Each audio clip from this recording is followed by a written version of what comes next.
جیسے یہ محرم کے ساتھ جو لفظ ہے، ہم تھوڑا عربی کے تناظر میں جاننا چاہیں گے کہ محرم، اس کا مطلب محرم الحرام جو ہوتا ہے، اس میں حرام کا جو لفظ ہے وہ حرمت سے جڑا ہوا ہے یا حرام وہ حلال حرام والا ہے؟ اس کو تھوڑا عربی لغات کے تناظر میں ڈیفائن کریں ناظرین کے لیے کہ یہ کس طرح اس کو کیا جاتا ہے، اور یہ جو تعظیم کا جو ہمارے دین میں بے شمار چیزیں ہیں ان کی تعظیم اور اس کا حکم ہے، اس کا مقام کیا ہے؟ بار بار چیزوں کو جو ہے تعظیم کی طرف ابھارتا ہے، جیسے ایام ہیں، جب مہینے ہیں، شاعر اللہ ہیں، ان کی تعظیم ہے، اس جانور کی تعظیم ہے جو قربان ہوتا ہے۔ ہمارے دین میں تعظیم کا ایک بڑا ایک وزن ہے، مختلف چیزوں کا آتا ہے، تو اس کو آپ تھوڑا اگر ڈیفائن کریں۔ حرام اور حرمت سے مراد ادب ہے، ادب اور جس کو ہم اپنے محاورے میں احترام کے لفظ سے تعبیر کرتے ہیں، صحیح، یعنی جس چیز کو ہم محترم سمجھتے ہیں اس کی عزت کرتے ہیں صحیح، اور بالکل اس کا ادب کرتے ہیں۔ تو اسی معنی میں مسجد الحرام ہے، خانہ کعبہ، ادب والی مسجد۔ ہاں ادب والی، یعنی اس کا احترام آپ پر لازم ہے۔ اسی طریقے سے محرم الحرام، محرم اور پھر حرام، یعنی یہ قابل احترام ہے، یہ قابل عزت ہے، اس معنی میں ہے۔ اور 4 مہینوں کو جو حرمت والے کہا، منہا اربعۃ حرم، تو حرم اسی معنی میں ہے کہ یہ ادب والے مہینے ہیں، ان کا ادب، یہ ہے کہ ان میں گناہ نہ کیا جائے۔ ہاں ادب اور احترام یہ آپ پر لازم ہے، اس معنی میں یہ محترم ہے۔ صحیح۔ اور وہ جو حرام جو ہمارے یہاں حلال حرام والا ہاں استعمال وہ الگ چیز ہے۔ اس کو تھوڑا، کیونکہ لکھنے میں ایک ہی جیسا ہوتا ہے، تو اس کو آپ کیسے تھوڑا الگ کریں گے یا لوگ فہم اس کا حاصل کر سکیں کہ معنی کے لحاظ سے عربی زبان میں اس طرح سے یوں ہے، وہ اگر آپ تھوڑا سا میں دیکھیں نا، حرام وہاں پر مراد یہ ہے کہ یہ آپ کی حد ہے، اس حد سے آپ نے آگے نہیں بڑھنا ہے۔ تو یہ حلال کی حد ہے اور حلال سے آگے حرام، حرام وہاں منع کے معنی میں ہے، یہاں نہیں جانا، اس پر آپ نے اس سے آگے قدم نہیں بڑھنا ہے، وہاں پر اس معنی میں وہ حرام ہو گیا ہے کہ یہ آپ کے لیے آخری لائن ہے، اس لائن کے اندر رہو گے۔ بلکہ نبی اکرم صلی اللہ علیہ وسلم کی تو حدیث یہ ہے کہ اللہ رب العالمین نے اپنے احکام کو واضح کیا ہے، الحلال بین والحرام بین، حلال بھی واضح ہے اور حرام بھی واضح ہے، اور ان دونوں کے درمیان مشتبہات ہیں، کچھ ایسی چیزیں جو مشتبہ ہیں۔ تو مشتبہ کے بارے میں نبی اکرم صلی اللہ علیہ وسلم نے فرمایا کہ جس نے مشتبہ چیزوں سے اپنے آپ کو بچا لیا تو وہ اپنی عزت کو بھی اور اپنے دین کو بھی بچا لے گا، اور جو مشتبہ میں پڑ گیا تو وہ حرام کی طرف چلا جائے گا۔ یہ ایک لائن بتا دی۔ ہاں، تو یہ لائن بتا دی کہ یہ آپ کے لیے منع ہے، اس سے آگے آپ نے نہیں جانا ہے۔ تو وہاں حلال اور حرام اس معنی میں ہے، اور یہاں پر جو حرام ہے وہ احترام کے معنی ہے، عزت کے معنی میں ہے، محترم کے معنی میں ہے۔ اچھا، یہ جو ہمارے یہاں جو جیسا آپ نے بیان فرمایا، تھوڑا سا اس کو بھی اگر کر لیں کہ ہمارے دین میں بہت ساری چیزوں کا احترام، یعنی احترام ہمارے دین کا ایک بڑا اہم محسوس ہوتا ہے کہ یہ بہت کوئی جز ہے۔ نبی کریم صلی اللہ علیہ وسلم کا احترام، جو ناموس کا پورا معاملہ ہے، آواز بھی اونچی نہیں ہو سکتی۔ پھر شاعر اللہ کے لیے الگ سے احترام کا ایک ذکر آتا ہے، مہینوں کی حرمت کا یہ آتا ہے، پھر اور اس طرح کی تمام چیزیں ہیں جس میں احترام، قرآن مجید ہے۔ تو یہ جو احترام کا جو پورا کانسیپٹ ہے، یہ ایک مسلمان کے لیے کتنا ضروری ہے کہ اس کو اپنے ایمان کے ساتھ جوڑے رکھنے کے لیے، یہ آپ کو کیسا، اس پر آپ کا کیا تبصرہ ہو سکتا ہے کہ اس کو کتنا ہماری زندگیوں میں ہونا چاہیے؟ کیونکہ جیسے آپ نے کہا کہ یہ چیزیں منتقل ہوتی ہوئی آ رہی تھی، ہمیں آج فیل ہوتا ہے آج کے اس ڈیجیٹل دور کے اندر وہ احترام والی چیزیں بالکل ہی وہ ہیں، جیسے والدین کا احترام ہے لیٹ سپوز، تو وہ سب چیزیں ہمیں غائب ہوتی ہوئی فیل ہو رہی ہے تیزی سے۔ مشینی اثرات اس احترام کی اس پوری چیز کو توڑ رہے ہیں۔ یعنی آپ دیکھیں نا کہ لوگوں کو بات کرو رمضان محرم احترام کا مہینہ ہے تو اس کی سمجھ بھی نہیں آئے گا، وہ تو ویسے ہی دن گزر رہے ہوتے ہیں لوگوں کے۔ ہاں رمضان ایک مہینہ البتہ ایسا ہی تو تھوڑا سا ایک فیل ہوتا ہے، لیکن عملاً تو ہمیں 4 مہینے کی ایک تاثر ہونا چاہیے نا یار، ان 4 مہینوں میں ایک مسلمانی اسلام معاشرے میں ایک الگ رنگ نظر آئے، تو اس کی جانب جو ہے جو کمی ہے یہ کیا ہے، اس کو کیسے وہ دور ہو سکتی ہے، یا اس احترام کے کلچر کو کیسے بڑھایا جا سکتا ہے جو ہمارے دین میں ہر جگہ یعنی جڑا ہوا نظر آتا ہے؟ جہاں تک ادب اور احترام کی بات ہے، دین نے اس کو بڑی اہمیت دی ہے، اور اس کی وجہ یہ ہے کہ جس چیز کا ادب اور احترام ختم ہو جائے اس کی عظمت ختم ہو جاتی ہے۔ اور دین کے پیش نظر یہ ہے کہ جو تعظیم کے لائق ہے اور جو عظمت والی چیزیں ہیں یا جو عظمت والی شخصیات ہیں تو ان کا جو ہے عظمت دلوں میں دماغ میں ہمیشہ رہے، اور یہ تبھی ممکن ہوگا جب عملاً ادب اور احترام پایا جائے گا۔ اگر ادب اور احترام ختم ہو گیا تو تعظیم بھی ختم ہو جائے گی، اس لیے دین نے اس کو زیادہ اہمیت دی ہے۔ اگر ہم بات کریں اللہ رب العالمین کی تو اس کے حوالے سے بھی یہی تعلیمات ہیں۔ نبی اکرم صلی اللہ علیہ وسلم کے حوالے سے بات کریں تو خود قرآن نے اس کی تعلیم دی ہے، تاکید کی ہے، اور ادب اور احترام اس حوالے سے اس قدر رکھا گیا ہے کہ آپ صلی اللہ علیہ وسلم کی موجودگی میں بلند آواز سے بات کرنے کو منع کیا گیا، اور اس کو اتنا سنگین قرار دیا کہ ایسا نہ ہو کہ سارے اعمال ضائع ہو جائے۔ اور یہ آیت اس پس منظر میں نازل ہوئی جب سیدنا ابو بکر صدیق رضی اللہ عنہ اور سیدنا عمر فاروق رضی اللہ عنہ کے درمیان آپس میں مکالمے کے دوران گفتگو تیز ہو گئی تھی، تو اتنے بڑے جلیل القدر صحابہ کو آپ اللہ تعالیٰ نے قرآن نے ڈائریکٹ جو ہے تنبیہ کر دی ہے، تو پھر اس کا عام انسان جو ہے تصور کر سکتا ہے کہ یہ کس قدر نازک معاملہ ہے، پیغمبر کی موجودگی میں زور سے آواز کرنا۔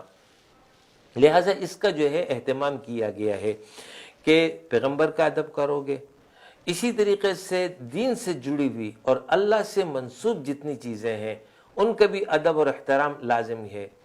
جو قرآن مجید ہے، مسجد ہے، نماز ہے، خانہ کعبہ ہے، ہر وہ شے کہ جس کی نسبت اللہ سے جڑ گئی ہے، جس کو شعائر اللہ کہا جاتا ہے، اور خود قرآن نے اس کی تعلیم دی ہے اور بتایا گیا ہے کہ اس کی تعظیم کرو گے۔ بالکل، یہ جو ہے ایمان کا تقاضا ہے اور تقوی کی نشانی ہے کہ یہ جس کے دل میں تقوی ہوگا وہ اس بات کا اہتمام کرے گا۔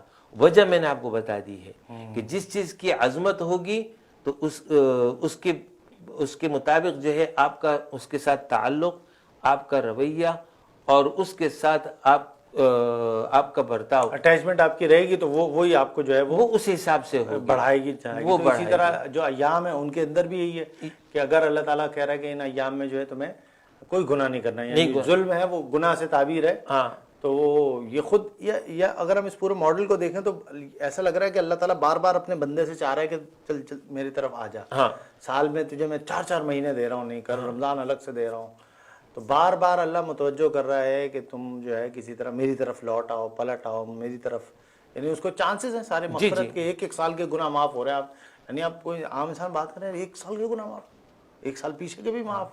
دیکھیں اصل میں یہ ہے نا کہ دنیا کی زندگی اللہ نے کیوں دی ہے، تو اس کا جواب سورہ ملک میں اللہ نے دیا ہے، الذی خلق الموت والحیات لیبلوکم ایکم احسن عملا، جو بہترین عمل کرے، بہترین عمل، تو بہترین عمل کے لیے دنیا کی زندگی دی گئی ہے، اور جو بہترین عمل لے کر اللہ کے پاس پیش ہوگا اسی کے لیے رب کی رضا ہے اور جنت ہے۔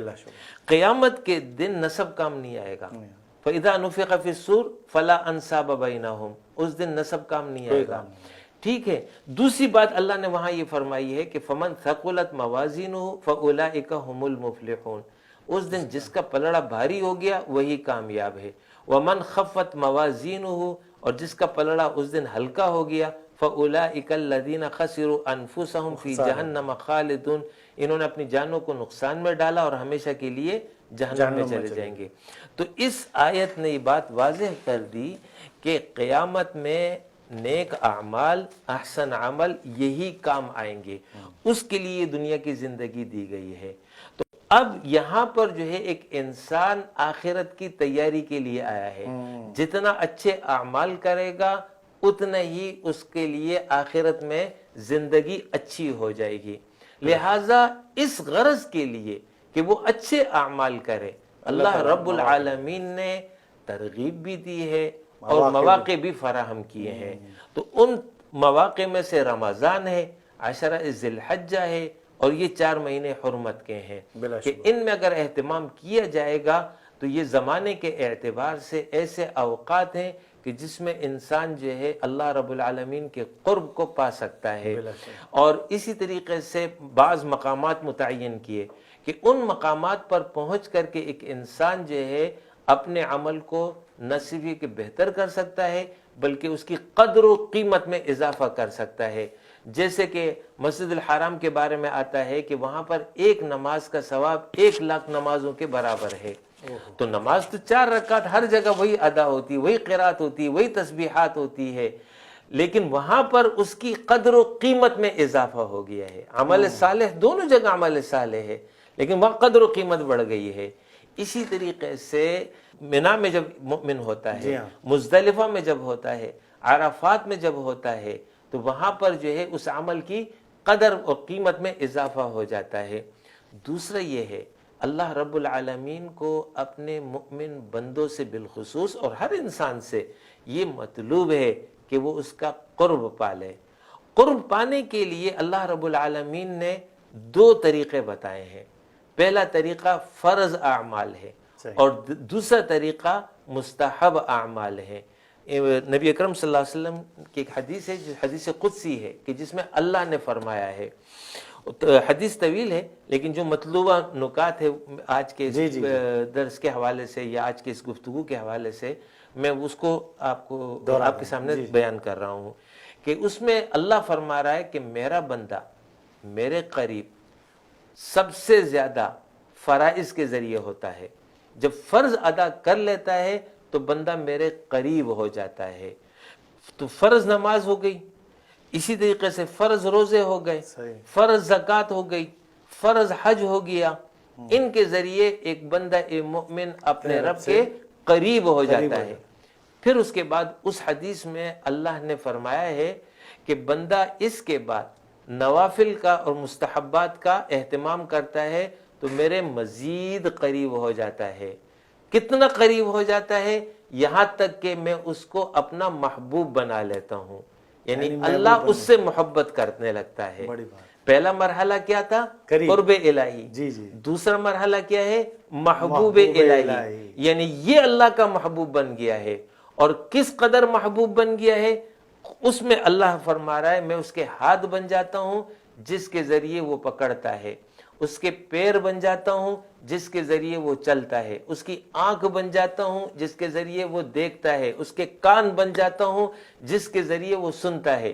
اس کا یہ مطلب نہیں ہے کہ حقیقی معنوں میں اس طرح ہوتا ہے. مطلب اس کا یہ ہے کہ وہ بندہ مرضات رب پر عمل کر رہا ہوتا ہے. یعنی جو اللہ کی رضا ہوتی ہے، جو اس کی پسند ہوتی ہے، اس کے مطابق اس کی آنکھ دیکھتی ہے، اس کے مطابق اس کی آنکھ سنتی ہے، اس کے مطابق اس کے ہاتھ پیر اعضاء کام کر رہے ہوتے ہیں. یہ وہ درجہ ہے جو مستحب اعمال کے نتیجے میں ایک مومن کو حاصل ہوتا ہے. لہذا رمضان میں جب بندہ مومن اعمال صالحہ کرتا ہے تو اس درجے کو پانے کی وہ کوشش کر رہا ہوتا ہے. اسی طریقے سے عشر ذی الحجہ ہے، اسی طریقے سے حرمت کے 4 مہینے ہیں. ان میں جب وہ اس بات کا اہتمام کرے گا تو وہ اپنے رب کے قریب تر ہوتا چلا جائے گا. اس کے لیے اللہ رب العالمین نے یہ مواقع فراہم کیے ہیں.